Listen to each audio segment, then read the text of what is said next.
Tous, si vous voulez bien prendre place, nous allons donc commencer ce conseil municipal.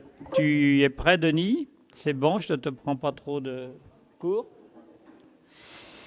Merci. Donc ça, c'est pour la communication auprès du public qui ne peuvent pas participer à nos conseils. Donc c'est la dernière réunion de conseil municipal dans cette formule. À partir du 1er octobre, on est autorisé à retrouver notre formule habituelle de réunion. Donc on se réunira en mairie à la réunion de la salle du conseil à partir du prochain conseil municipal.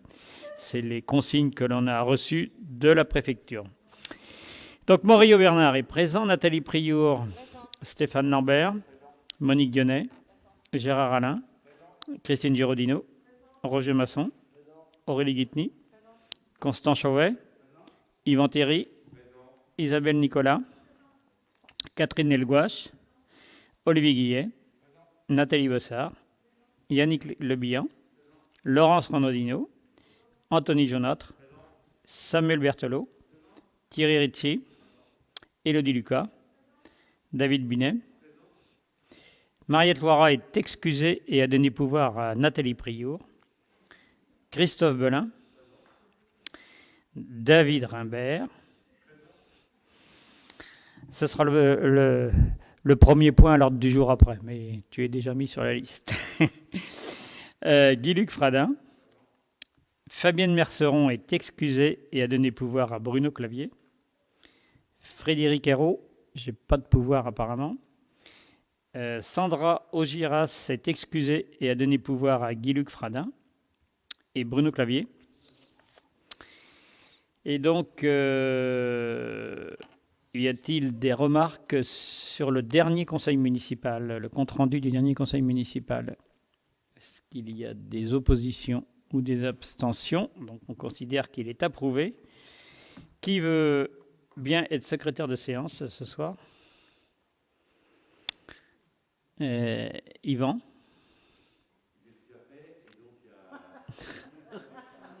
C'est parce que tu es plus grand.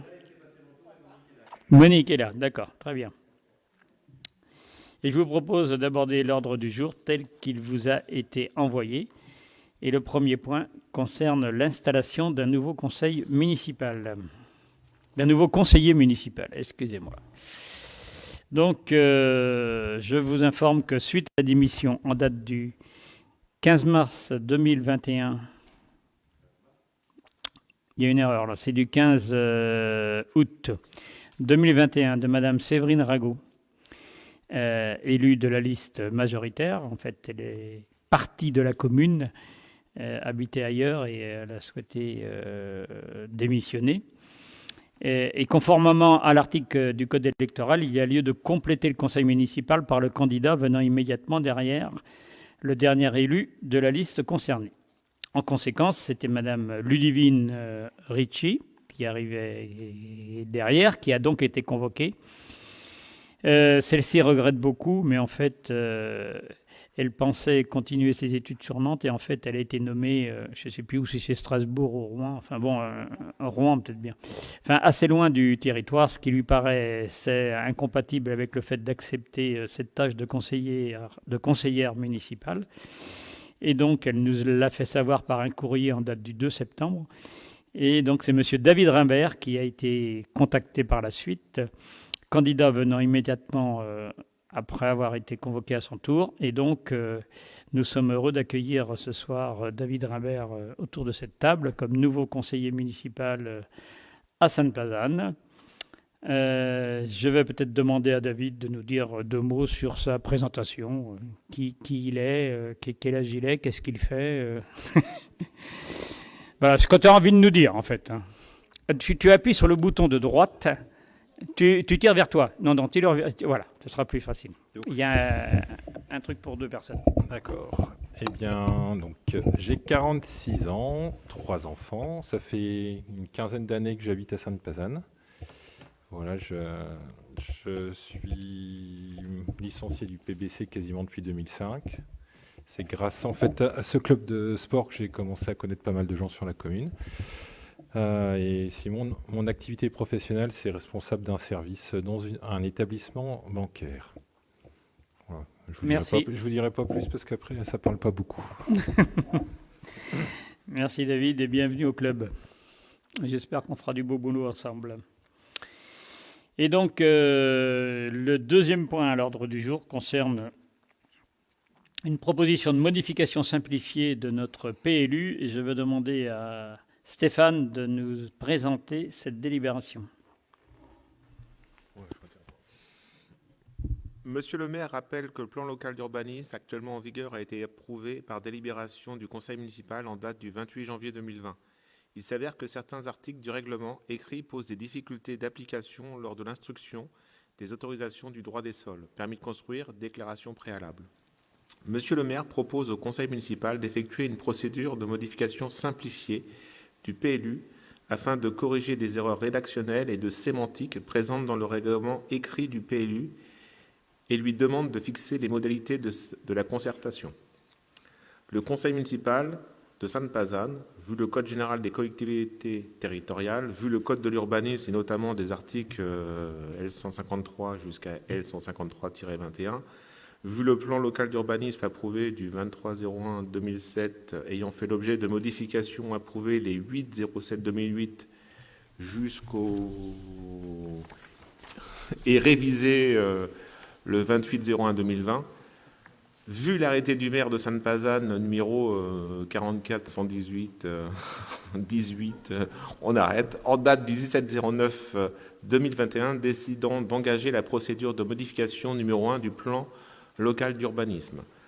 Considérant que le projet de modification n'aura pas pour effet de majorer de plus de 20% les possibilités de construction résultant dans une zone de l'application de l'ensemble des règles du plan, de diminuer ses possibilités de construire, de réduire la surface d'une zone urbaine ou à urbaniser, ni enfin d'appliquer l'article L131-9 du Code de l'urbanisme.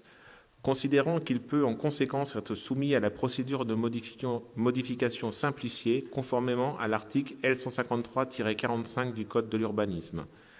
Considérant qu'en application de l'article L153-47 du Code de l'urbanisme, le projet de modification, l'exposé de ses motifs et, le cas échéant, les avis émis par les personnes publiques associées mentionnées sont mis à disposition du public pendant 1 mois, dans des conditions lui permettant de formuler ses observations.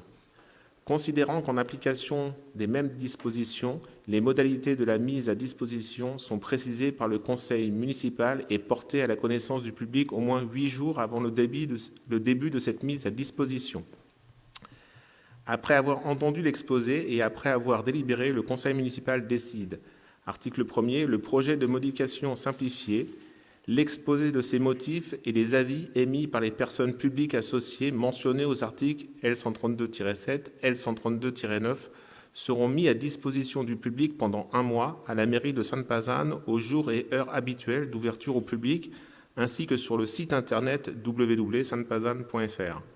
Un registre mis à la disposition du public à la mairie de Sainte-Pazanne permettra au public de formuler ses observations et propositions, lesquels pourront également être adressés par courrier à Monsieur le maire à l'adresse suivante, Monsieur le maire, 10 rue de l'Hôtel de Ville, 44 680 Sainte-Pazanne. Un avis informera le public de la mise à disposition du public du projet de modification simplifié.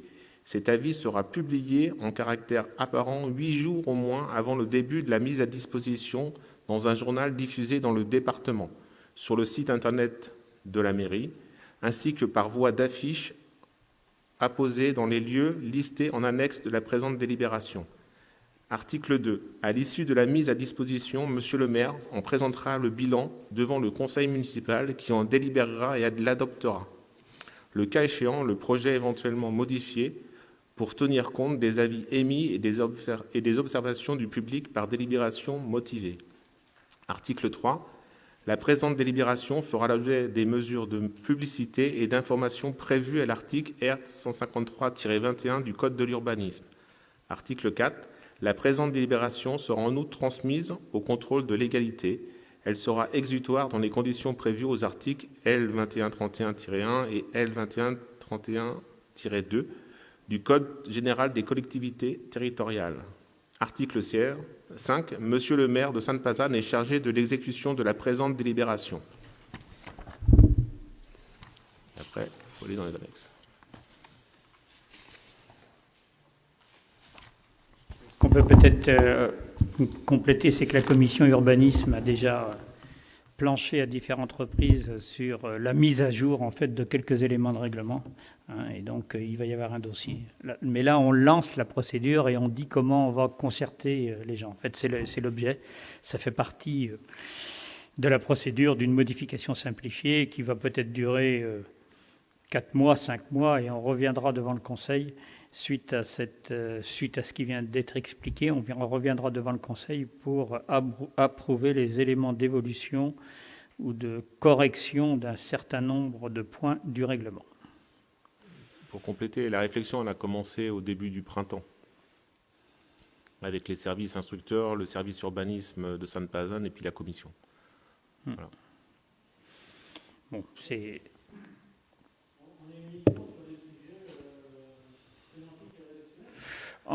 Essentiellement. Essentiellement. Est-ce que tu veux bien prendre ton micro parce qu'on est enregistré et si les gens qui sont chez eux veulent nous entendre, il vaut mieux parler dans le micro. Oui, je disais, c'est uniquement un sujet de sémantique. Le fait qu'il soit précisé qu'il n'y a pas de possibilité de majorer de plus de 20%, c'est dans le cadre de la procédure simplifiée, en fait. Modifier simplifié, oui. D'accord. Et est-ce qu'il y a des intentions de la commune de majorer les surfaces du PLU ? C'est le règlement qui dit que si on va au-delà des 20%, on ne peut pas le faire par une modification simplifiée qui est la procédure la plus simple. Après, il faut aller vers une révision qui est beaucoup plus lourde. C'est des opérations beaucoup plus lourdes. Et là, en l'occurrence, les éléments qui sont à modifier sont assez simples. Donc, on peut le faire par une procédure assez simple, qui est la procédure de modification simplifiée que la loi a prévue. Mais voilà, c'est des éléments de la loi qu'on vous relie. De toute façon, vous avez bien compris. Mais c'est bien que des modifications de forme. Il n'y a rien sur le fond. C'est ça que il peut y avoir à la marge... c'est essentiellement sur la forme. Voilà. Non, c'est sur la forme. Après, il n'y a pas de modification de fond. On ne peut pas toucher au zonage, par exemple, Voilà. entre le zonage agricole et les zones urbanisées. Du coup, il faut aller vers une révision pour si on touche au zonage. Là, c'est des éléments de règlement. Parce que tout ça pour ça, c'est impressionnant. Oui, mais c'est ça. Oui, mais c'est ça, parce que la difficulté que l'on a, Stéphane le dirait, c'est l'interprétation du service instructeur en fait de notre PLU qui, sur certaines écritures qui a été faite, n'est pas toujours en accord, et donc elle nous demande de repréciser les choses dans des éléments de règlement. En fait, c'est un problème. Ça vient beaucoup de la façon dont le service instructeur regarde les choses. Voilà. Ouais, donne quelques exemples. Les exemples les plus criants, c'est par exemple la clôture ajourée qui pose beaucoup de problèmes sur la définition dans notre PLU actuellement, qu'on va modifier pour qu'elle soit plus claire et plus simple d'instruction. Parce qu'on a des retours du service agglo qui nous donnent des refus sur des clôtures qui sont tout à fait acceptables, enfin qu'on accepterait.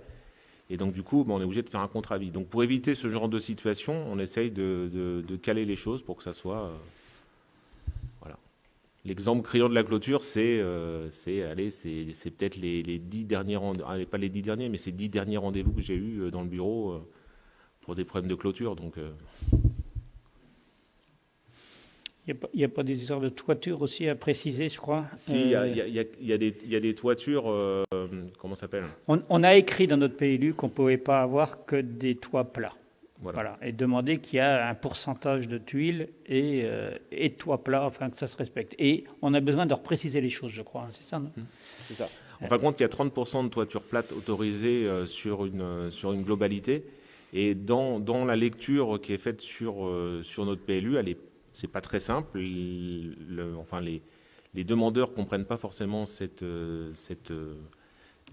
règle Et alors, du coup, c'est le service urbanisme de Sainte-Pazanne qui les conseille, et ensuite c'est instruit à l'AGLO, et l'AGLO peut l'instruire d'une autre façon, et donc du coup, ça revient avec un refus, donc c'est un retour. Enfin, c'est simplement éclaircir des règles qui sont confuses, simplement dans les textes.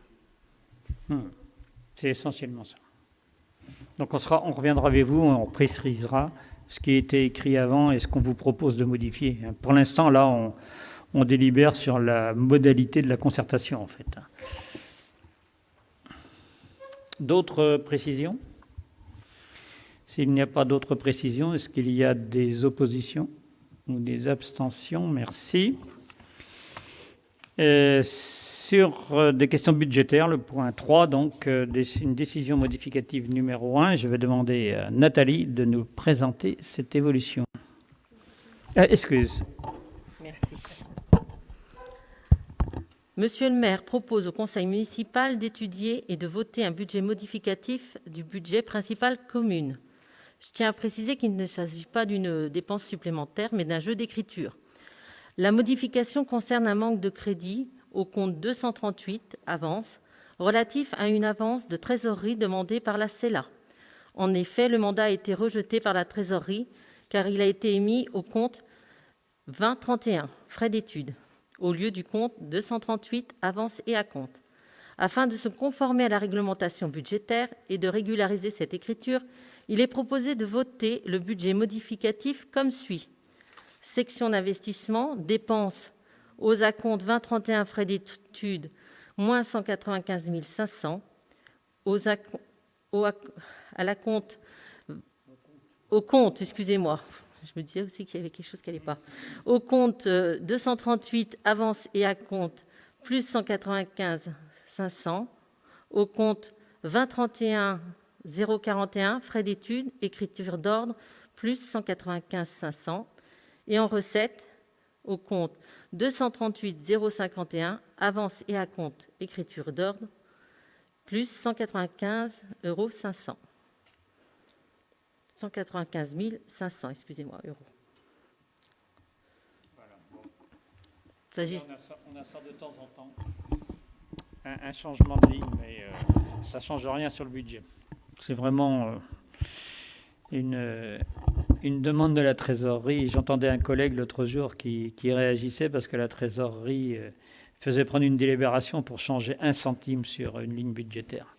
Et ça va jusque-là dans les demandes de la trésorerie. Comme quoi, elle ne peut pas, si ce n'est pas au bon compte, il faut que nous, on redélibère pour le mettre au bon numéro de compte, sans que ça change rien sur le fond.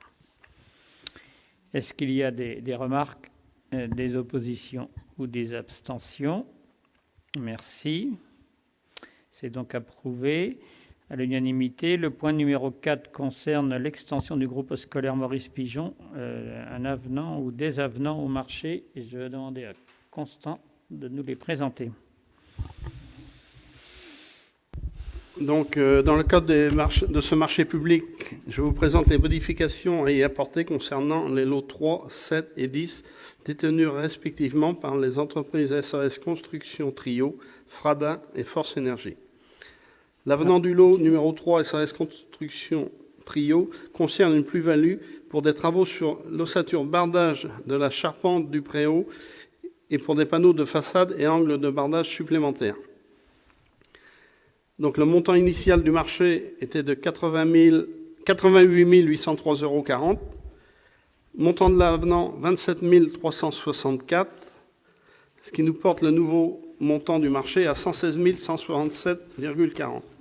Car au moment de la signature du marché, l'architecte n'avait pas pris compte et n'avait pas reçu la réponse de la SAS Trio, comme quoi qu'elle avait demandé des modifications dans le cadre du bardage du préau, qu'elle avait prévu au tout départ en zinc, et on s'est dit dans la cour d'école avec les enfants, le zinc, il va être cabossé de partout et tout, donc il avait été vu de faire un devis pour mettre du Fundermax comme sur les classes. Donc c'est pour ça qu'on est obligé d'en reprendre un nouveau montant de marché. Concernant l'entreprise Fradin, alors ça c'est la cause, enfin C'est la nouvelle directrice de l'école qui avait été nommée pour la rentrée 2020. Dans la classe au site 1, il n'y avait pas eu de sanitaire de prévu. Comme les autres, ça avait été estimé qu'ils n'étaient pas très loin. Elle souhaitait qu'il y en ait un. Donc c'est pour ça que là, les deux lots qui suivent, c'est l'entreprise Fadin et Force Énergie qui est la plomberie. Donc l'avenant du lot 7, entreprise Fadin, concerne plus-value pour des travaux supplémentaires, à savoir la reprise du doublage existant suite à la création d'ouvertures en dégagement et coursive avec cloison sur rail, film plastique et laine de verre, ainsi que la fourniture et la pose d'un bloc, porte et visserie. Donc le montant initial du marché était de 31 055,47, montant de l'avenant 1576,28, donc le nouveau marché 32 631,75. L'avenant du lot numéro 10, l'entreprise Force Énergie, concerne plus-value pour fourniture et pose d'un WC en maternelle. Montant initial du marché 23 043,15, montant de l'avenant numéro 1 599,30, nouveau montant du marché 23 642,45. Voilà. Merci pour cette présentation. C'est pas ton cousin, Guy-Luc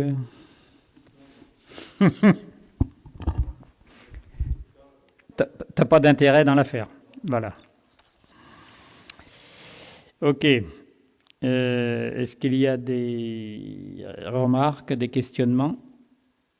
S'il n'y en a pas, je vais mettre aux voix. Donc, j'ai une question, moi, en fait. Oui, Samuel. C'est quand même pas anodin, 30%. Il semblerait que l'architecte ait une part de responsabilité. Comment il assume cette part de responsabilité?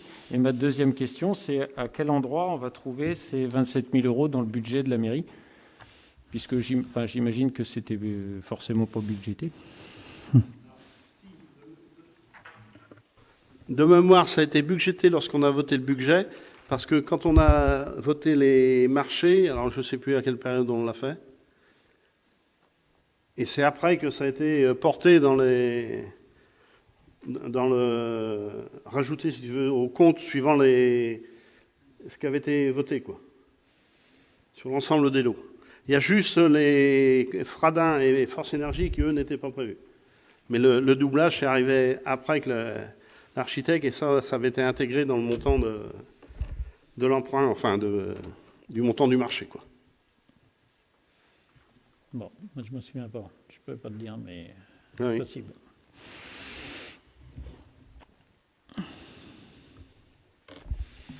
Mais c'est rare que sur un chantier, il n'y a pas quelques modifications en cours de route et que voilà. Ça fait Ouais, mais là, il y a un montant quand même assez important, quoi. Ouais.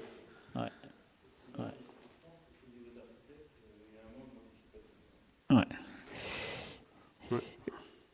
Oui, mais on a changé la matière qui est utilisée. Donc oui. Ce qui fait ça, oui. C'est ce qui explique la différence de prix. C'est la mise en œuvre qui est plus compliquée ou Et la matière première coûte plus cher aussi. La matière première coûte plus cher. Ouais.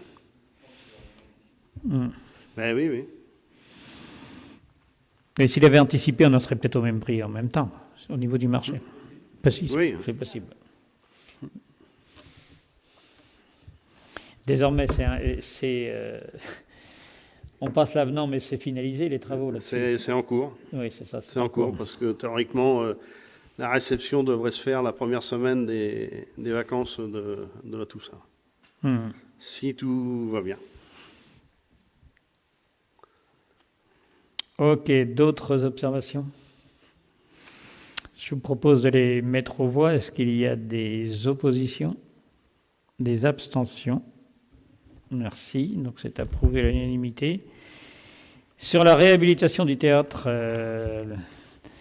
donc vous savez qu'on en arrive au bout, que l'inauguration va avoir lieu bientôt parce que ça va être le 9 octobre, mais il y a un petit avenant à passer au marché. Constant, vas-y, si tu veux nous le présenter. Alors, l'opération comporte les volets suivants: mise aux normes de la sécurité et de l'accessibilité, travaux de réhabilitation générale, travaux de réhabilitation thermique, acquisition d'équipements scéniques. Mais ça, c'est l'opération globale, hein. C'est pas global, c'est pas le... Dans le cadre de ce marché public, donc je vous présente les modifications à y apporter concernant le lot numéro 11, détenu par l'entreprise Bossard. Le montant du marché initial de ce lot s'élevait à 2 802,72 hors taxe. Le montant du présent avenant s'élève à plus 152 € hors taxe. Plus-value pour calfeutrement réalisé dans le doublage en fond de scène. Le nouveau montant du marché est de 2 954,72 €, soit 5,42% de la variation par rapport au marché initial. Donc, montant initial du marché 2 802,72, montant de l'avenant numéro 1 152 €, nouveau montant du marché 2 954,72. Voilà, c'est des petits... Est-ce qu'il y a des remarques là-dessus? Je faisais le point ce matin avec les services parce que sur les avenants, parce qu'on a passé un certain nombre d'avenants, on doit être rendu à notre 6e avenant sur ce marché-là. Mais entre les plus et les moins, on arrive à moins 6 340 €. Donc, ça, c'est équilibré. Oui. Sans compter qu'on a refait la couverture de la salle, Oui, en plus, oui. de la salle de l'entracte, qui n'était pas prévu au marché, qui a été oui. Et remis malgré ça, on reste dans le tarif initial. Malgré ça, oui, on y reste. OK. Des remarques, des oppositions ou des abstentions? Merci. Les tarifs à appliquer donc à ce nouveau théâtre, ça a été discuté en commission et avec les associations utilisatrices. Donc je vais demander à Roger de nous présenter cette délibération. Alors, sur proposition du bureau municipal, il est demandé au conseil municipal de fixer les tarifs d'utilisation du théâtre municipal Pazenay, le TMP, comprenant la salle de l'entracte et la salle de spectacle. Ces tarifs seront applicables pour toutes les associations et utilisateurs. Les locataires devront respecter le règlement intérieur de ces salles. Les locations feront l'objet d'une convention entre la mairie et le locataire. Salle de l'entracte. La salle de l'entracte pourra être occupée seulement lorsque la salle de spectacle sera libre, en tenant compte des jours de représentation, mais aussi du montage et du démontage. Les tarifs appliqués s'inspirent des tarifs appliqués pour la location des salles municipales, avec des distinctions selon les jours d'utilisation et les utilisateurs. Le lundi, mardi, mercredi, jeudi, vendredi, hors veille de jours fériés et jours fériés, alors associations et particuliers Pazenay 180 €, associations extérieures et particuliers 364 et entreprises et organismes hors commune 460. Vendredi, samedi, dimanche, veille de jours fériés et jours fériés, 220 € pour les associations et particuliers Pazenay, 553 pour les extérieurs et 637 pour les hors communes. Une caution de 1 000 € sera demandée aux locataires. En dehors des jours d'utilisation de la salle de spectacle, montage, démontage et représentation, et en dehors des jours de location de la salle de l'entracte, les associations pazenaises pourront utiliser cette salle gratuitement pour des assemblées générales ou une activité régulière si d'autres salles municipales ne sont pas disponibles.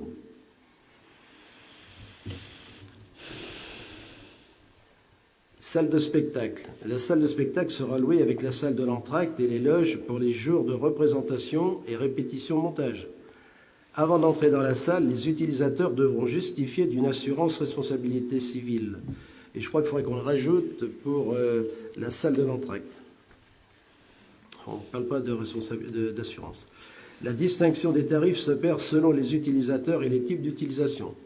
La location de la salle de spectacle ne sera pas accordée aux particuliers. La coordination de la régie générale et l'emploi des techniciens seront assurés par la municipalité.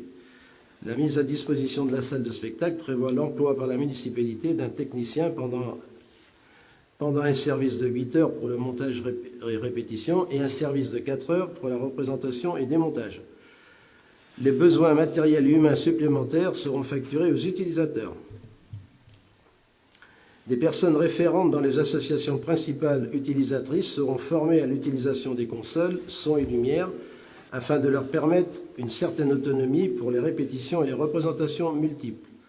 Cette formation n'autorisera pas à effectuer du montage-démontage. Alors, tarif par jour d'occupation, salle de spectacle, une journée avec représentation, accueil du public avec billetterie, salle de spectacle et entracte, association Pazenès 500 €, association extérieure 750, entreprise et organisme hors commune 1000 €. Une journée avec représentation, accueil du public sans billetterie, salle de spectacle et entracte, 275 pour les Pazenais, association extérieure 750 et hors commune 1000 €.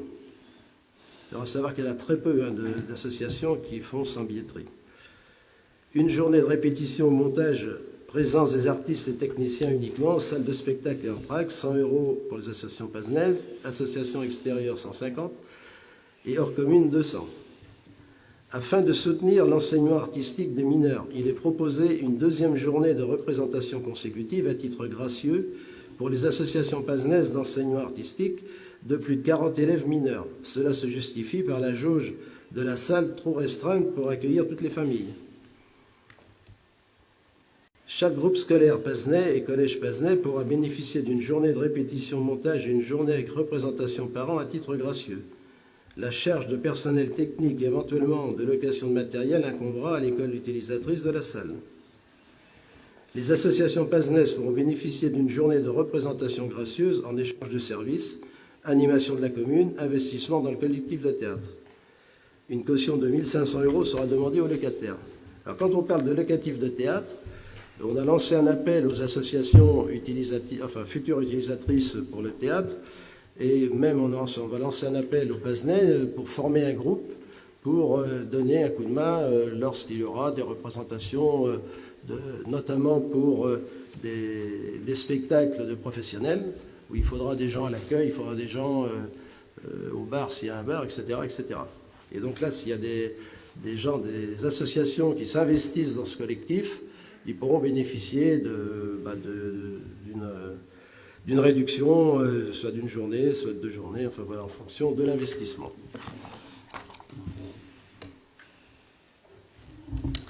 Voilà. Merci Roger. Y a-t-il des compléments d'information que vous souhaitez avoir?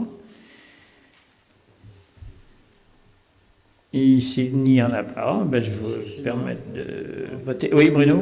Oui, juste comment se situent ces tarifs par rapport aux salles des environs, en fait, Fresnay, Rouen, Machecoul? Alors, chaque commune a son fonctionnement. Rouen n'a pas le nombre au niveau des associations, ils n'ont pas le même nombre d'associations que nous, utilisatrices, mais ils ont une convention. Si les associations s'investissent dans le fonctionnement, ils ont des réductions, voire même quelquefois la gratuité. Fresnay, je ne peux pas répondre, je n'ai pas d'informations. Par contre, si on prend Machecoul est beaucoup plus élevé que nous en location. On a essayé de faire... de toute façon, on ne rentrera jamais dans nos frais au niveau de la salle, c'est évident, mais on a essayé de faire en sorte que les associations s'y retrouvent. C'est pourquoi on a rajouté un certain nombre de précisions concernant... quand on parle des groupes, je vois par exemple la danse, pour les citer, dans la mesure où la jauge de la salle a été diminuée. Déjà avant, ils étaient obligés, pour que tous les parents puissent bénéficier du spectacle de leurs enfants, ils étaient obligés de faire 3 représentations. Effectivement, on a conscience que ce serait un budget très très lourd pour eux, parce qu'en général, ils ne font pas de bénéfices, ils arrivent juste à couvrir les frais. D'autres associations, quand on parle de services ou d'animation dans la commune, on a l'harmonie, par exemple, qui est demandée pour le 8 mai, le 11 novembre et autres manifestations, le 13 juillet, le 14, on va souvent le 13. Donc voilà, on a essayé de trouver une formule pour alléger la location de la salle. Merci. En fait, j'arrive pas à me faire l'idée, est-ce que c'est cher ou pas cher? Quand je vois 500 €, 500 €, c'est le tarif qui va être le plus utilisé là, pour une représentation, pour une troupe qui a une billetterie. Je ne sais pas si c'est cher ou pas. Non, mais bon, c'est vrai qu'on a eu une discussion avec toutes les associations. Là, on a fait une réunion il y a 3 semaines, je crois. Là. Bon, c'est vrai qu'il y a eu quelques réactions, c'est évident. Mais on sait aussi qu'il y a quand même certaines troupes qui font le plein de la salle sur 10 représentations et qui, normalement, doivent s'en tirer. Mais c'est pourquoi, si ces gens-là s'investissent dans le collectif, ils auront des réductions. Il fallait bien qu'on perde sur une base. Et je ne dis pas qu'elle est parfaite, hein, loin de là. De toute façon, c'est pour une année. On pourra effectivement, dans un an, retravailler. Excuse-moi. Juste pour dire qu'à Machecoul, en fait, les associations machecoulaises ne peuvent pas jouer au théâtre de Machecoul parce que c'est trop cher pour elles. Et nous, on ne voulait absolument pas ça. On voulait que les troupes de théâtre et autres puissent quand même jouer dans notre commune, ce qui est quand même la moindre des choses. Et selon nous, on s'est basé aussi sur le fait que l'année dernière et même il y a 2 ans, les associations pazenaises avaient été obligées de louer ailleurs pour pouvoir faire leur représentation, et c'était beaucoup plus cher que ça quand même. Hein. Oui, mais donc, du coup, ailleurs, elles devenaient association extérieure aussi. Donc, on compare pas forcément. Oui, mais bon, elles étaient au moins à 1 000 € par représentation. Voilà, donc on a fait quand même un équilibre. Avec une jauge beaucoup plus faible. Oui. Dans les autres salles. Oui. Parce que là, on est à 432 places en considérant les côtés au balcon. Sinon, on est à 303 places en parterre et 85 places de face au balcon. Ouais. On voulait aussi que les journées de répétition et de montage soient payantes parce qu'on ne voulait pas non plus que les associations s'attribuent la salle pendant vitam aeternam. Voilà. Il y avait aussi... Voilà. Du coup, comment vous gérez en fait le remplissage de la salle entre la programmation du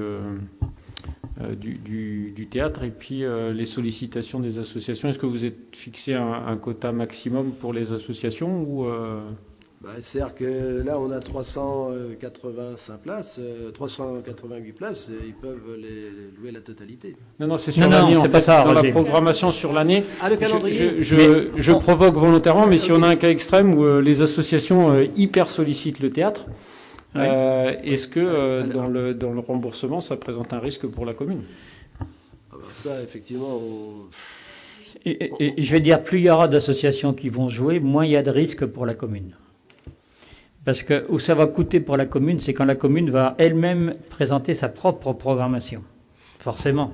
Parce que pour équilibrer une troupe ou quel que soit le spectacle ou un théâtre, c'est compliqué. Du coup, quand la commune va être le maître d'ouvrage quelque part, ça va coûter plus à la commune que quand c'est les associations qui vont l'utiliser.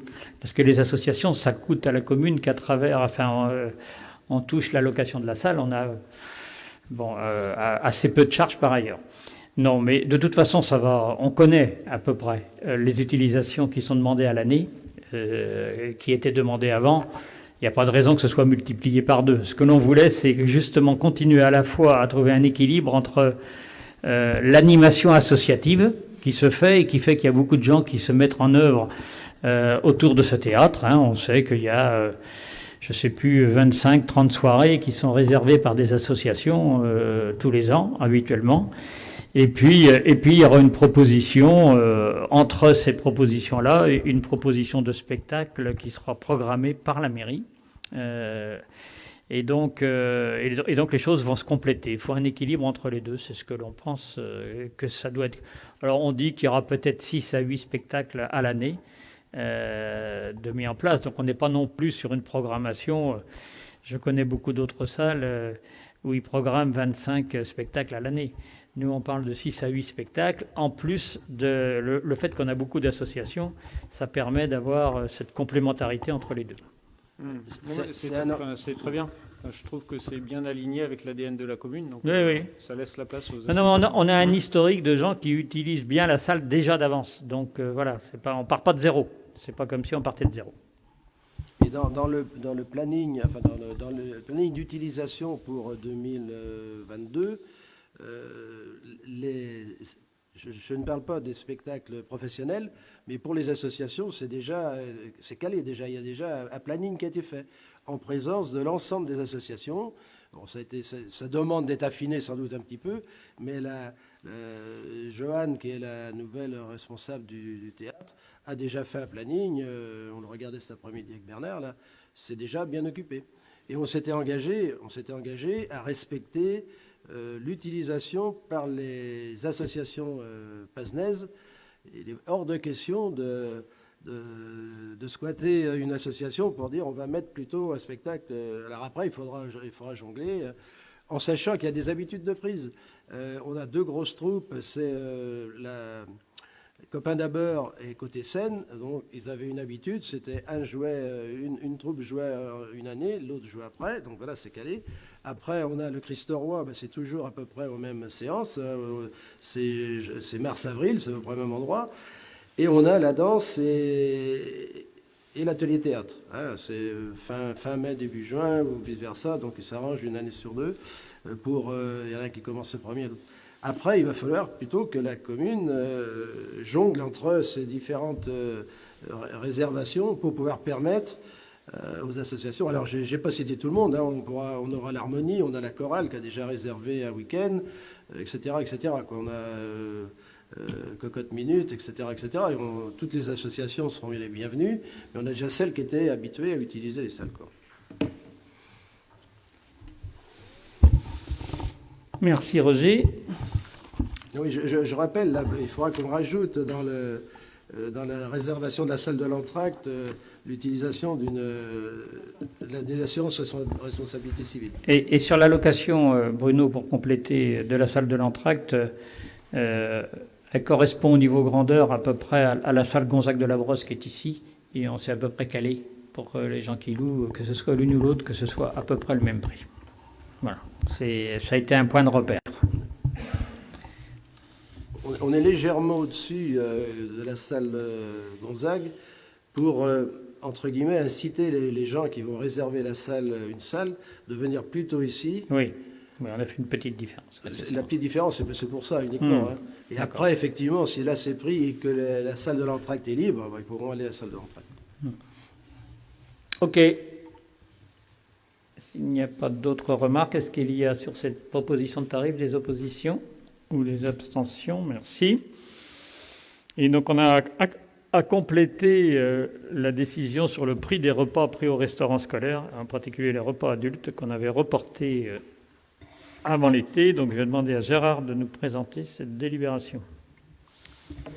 Monsieur le maire rappelle que lors du conseil municipal du 17 mai 2021, les tarifs de restauration scolaire pour les enfants avaient été fixés sans toutefois arrêter les tarifs concernant les tarifs extérieurs, considérant que les tarifs intervenants scolaires et remplaçants n'étaient pas adaptés.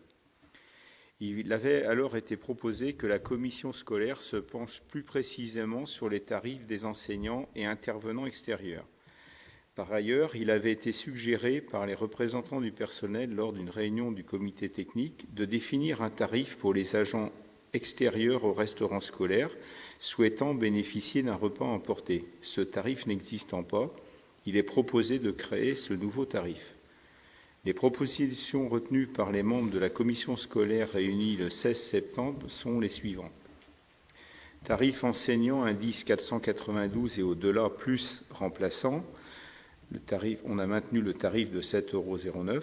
Tarif enseignant inférieur à l'indice 492 plus remplaçant, on est resté sur le tarif de 5,45 €. Tarif intervenant scolaire extérieur, on a défini le tarif de 7,09 €. Tarif agents communaux, en sachant qu'on ne prenait pas en compte le personnel du restaurant et que c'était bien des repas emportés. Donc on a une proposition pour 5,45 € et le tarif des auxiliaires de vie, 5,45 € également. Après avoir délibéré, la municipalité décide de créer 2 nouveaux tarifs, repas pris par les agents communaux et AVS, de fixer le tarif du restaurant scolaire comme présenté ci-dessus.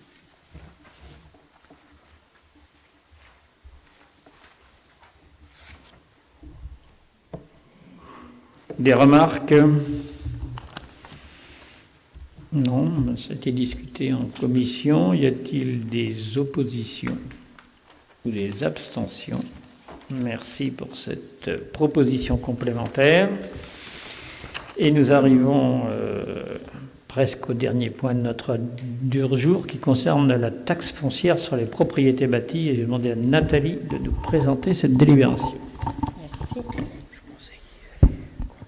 Alors, la réforme de la fiscalité locale en vigueur depuis 2021 se traduit par une évolution de l'article 1383 du Code général des impôts relatif à l'exonération de 2 ans de taxes foncières bâties pour les constructions nouvelles et assimilées à usage d'habitation pour tenir compte du transfert de la part départementale de la taxe foncière des propriétés bâties aux communes. Ainsi, pour maintenir le dispositif de limitation de cette exonération de droit précédemment adopté par certaines communes, il est indispensable de délibérer de nouveau et avant le 1er octobre 2021 pour la taxation 2022 et les locaux achevés à compter de 2021.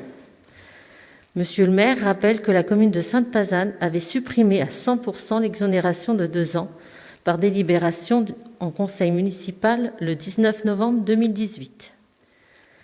Les dispositions de l'article 1383 du Code général des impôts permettent au conseil municipal de limiter l'exonération de 2 ans de taxes foncières sur les propriétés bâties en faveur des constructions nouvelles, addition de construction, reconstruction et conversion de bâtiments ruraux en logements, en ce qui concerne les immeubles à usage d'habitation.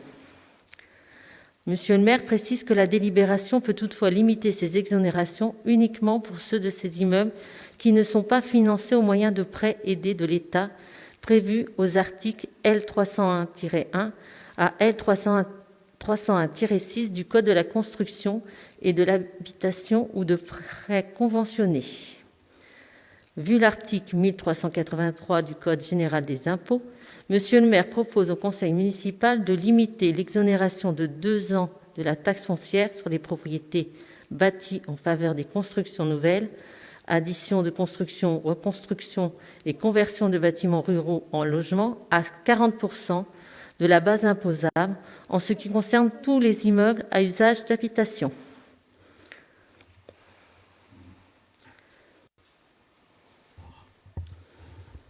Vous pouvez voir dans les communes, les communes sont en train de délibérer actuellement, donc on ne peut plus supprimer l'exonération à 100%.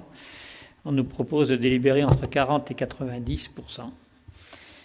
Suite à cette réforme, on limite à... Comment c'est déjà? On limite... D'ailleurs, tu as fait un schéma. C'est peut-être le moment de le présenter, parce que c'est un peu complexe, cette chose-là. En fin de compte, ça ne change rien pour la commune.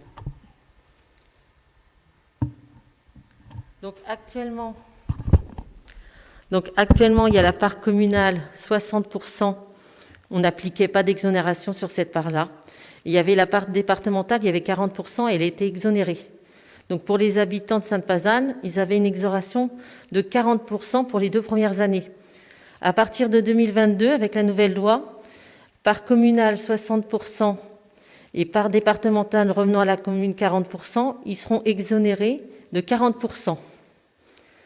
Donc pour les habitants de Sainte-Pazanne, il n'y a rien qui change, ce sera une exonération de 40%. Pendant 2 ans. On continue ce qu'on faisait avant. Voilà.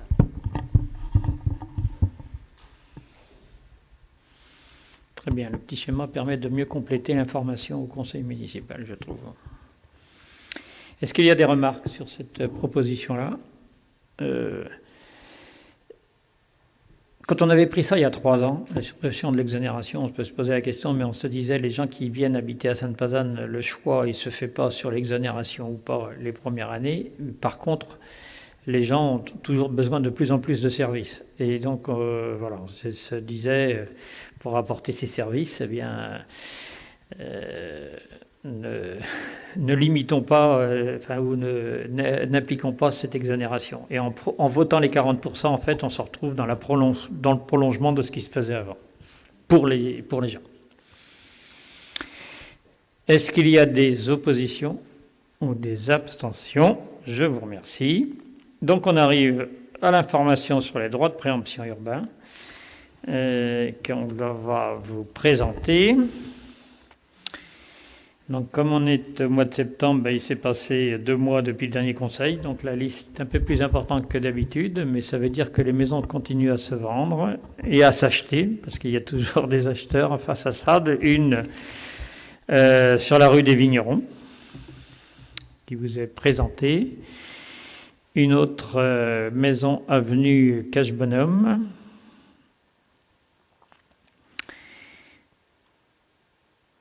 Avenue Beau-Soleil, rue du Moulin-Baudrin,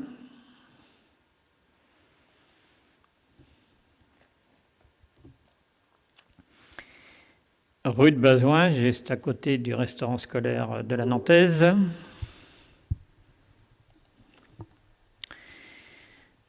les Landes, ça m'étonne ça, c'est pas les Landes. Il y a un souci là. Pourquoi j'ai les Landes non concernées? Donc on doit être 1 bis rue de Bel-Air. C'est parce que les Landes ne sont pas affichées, il n'est pas concerné par le droit de préemption urbain. C'est une erreur. 1 bis rue de Bel-Air. Juste après la gare. La Bazonnière.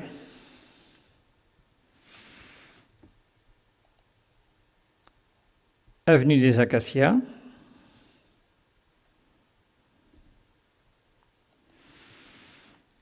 Rue des Nouilles,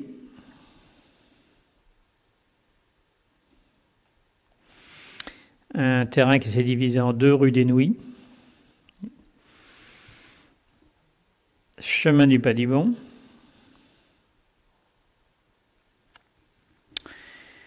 avenue des Sports,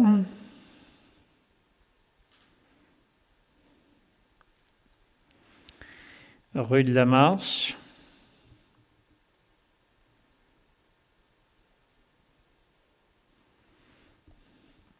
rue du Petit Paillet,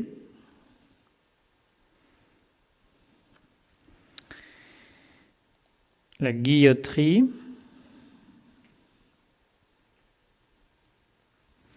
la Jutière. Ça vous permet de faire un beau tour de Sainte-Pazanne. L'avenue des Franchères,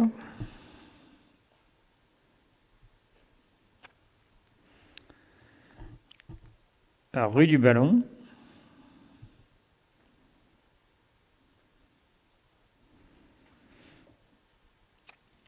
l'impasse des Ponnières,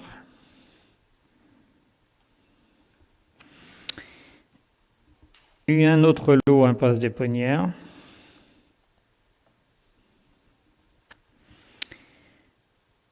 rue de l'Hôtel de Ville,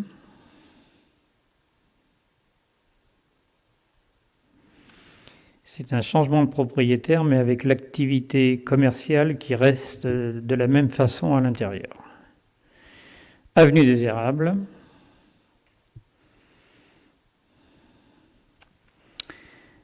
impasse de la Serpette,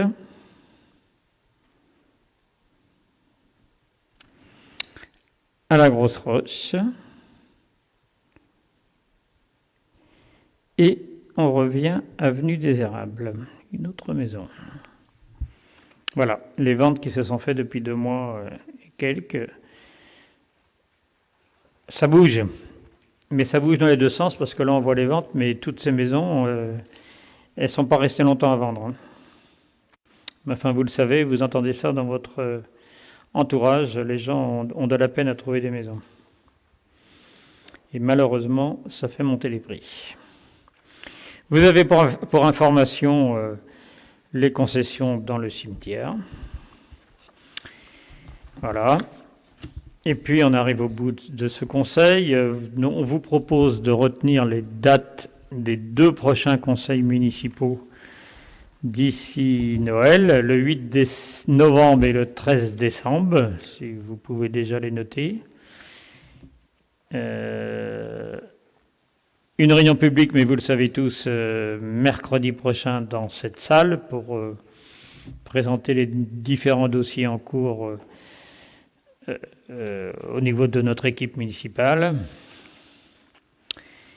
l'ARS qui nous a sollicité en fin de semaine dernière pour organiser une séance de dépistage vendredi prochain dans cette salle. Donc on a mis la salle à disposition, hein, c'est l'ARS qui s'occupe du reste. Ça avait déjà eu lieu avant l'été, je ne sais plus quand. Il y avait déjà eu une séance de dépistage. Bon, ça n'avait pas mobilisé la foule, hein, il y avait eu 70 personnes. Vous pouvez le voir dans la presse, hein, ils continuent à le faire dans un certain nombre de communes. Voilà. Ça fait partie des actions en cours pour limiter la pandémie. Et puis, nous vous proposons de retenir une soirée de réflexion autour du dossier Petite Ville de demain et réflexion autour de l'évolution du centre-bourg et tout ça, là, à laquelle on a participé les uns et les autres à différents stades d'avancée de réflexion, de faire un forum ouvert à la population le 19 octobre pour aussi partager avec la population l'évolution des réflexions sur ce dossier. Voilà les dates que vous pouvez déjà mettre dans votre agenda. Est-ce qu'il y a des questions diverses ? S'il n'y a pas de questions diverses, je déclare ce conseil municipal levé. Merci de votre attention et à mercredi, je l'espère.